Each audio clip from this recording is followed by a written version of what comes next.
So this week we're taking a few things off the car in order to move forward, so let's see what we got done.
So we got the axles pulled out from the chassis. We went ahead and fully welded the axles top and bottom and everything, threw some paint on them.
So for the exhaust, we just did it pretty simple. Like I talked about in the previous video, I used from here to where the O2 sensor is out of the old exhaust. I just cut it off right here, and then I added the section from here to the muffler, welded that together, came out the rear, just simple tab with a bushing, and dumped it out the back right there. And then for the driver's side, same thing. Used this section up to the O2 and then came up to the same height as the passenger side, and then came up and down and dumped at the same spot in the rear. So like we've talked about before in the original design of this chassis, there's going to be a swing open door. So the customer wanted kind of a step or slider tube that comes out off the side, but instead of coming really far out on the side, I wanted to keep it as minimal as possible because these axles are already super narrow.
So as far as the sliders slash step goes, the customer had said that he wanted some kind of step that was a little bit outside of where the door's gonna sit. So we talked about doing a tube, but the thing with the tube, even if you keep it 3 inches out from center line to outside of the tube, that tube's gonna end up being really tight right here, and there's not going to be a lot of room for a plate or another tube in between to like gusset that tube. So what I went ahead and did is a plate structure that's all internally gusseted in here, providing extra strength so that if a rock or anything hits the bottom of this, which it's inevitably going to, and then the bottom of this is going to be butted up right up against the Era 400 steel that we've got going on the boat sides down here. And then instead of just welding this outside seam, I went ahead and added another 3/8 wide of material of just solid round bar stock, giving it even more strength on the edge there. And then all of this will get stitch welded along the top. All of these will be open reliefs so that if water or anything gets in there, it can exit out of these bottom reliefs down here.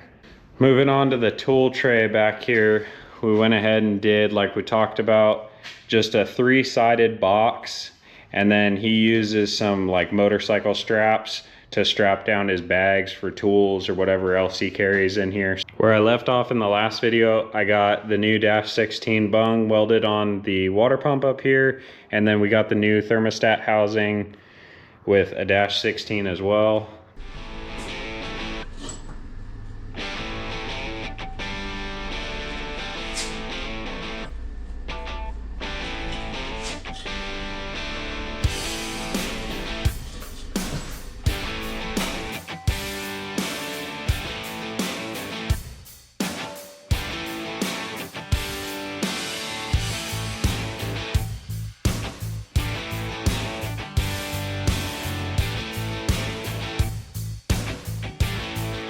Then we got the grill mounted up here, just simple 3/8 round bar stock going from this tube to that side with some little trick tabs, nut zerted and Allen bolted on the front.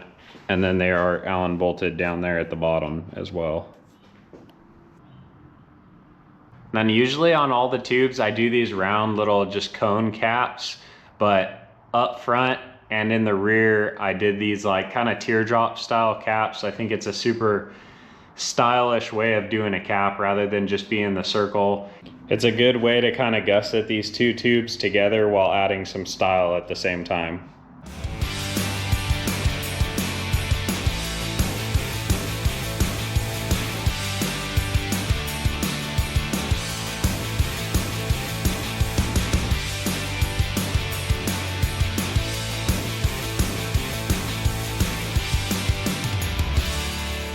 So I did end up taking the carrier bearing to the drive shaft shop. They're gonna weld it and balance it and everything, and then they're gonna make front and rear drive shafts for this thing.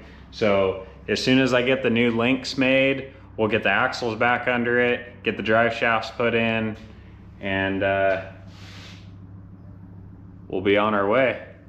So as always, thank you guys for watching. Don't forget to like, comment, subscribe, share, all that good stuff. I'm trying to grow this channel to get my name out there and everything.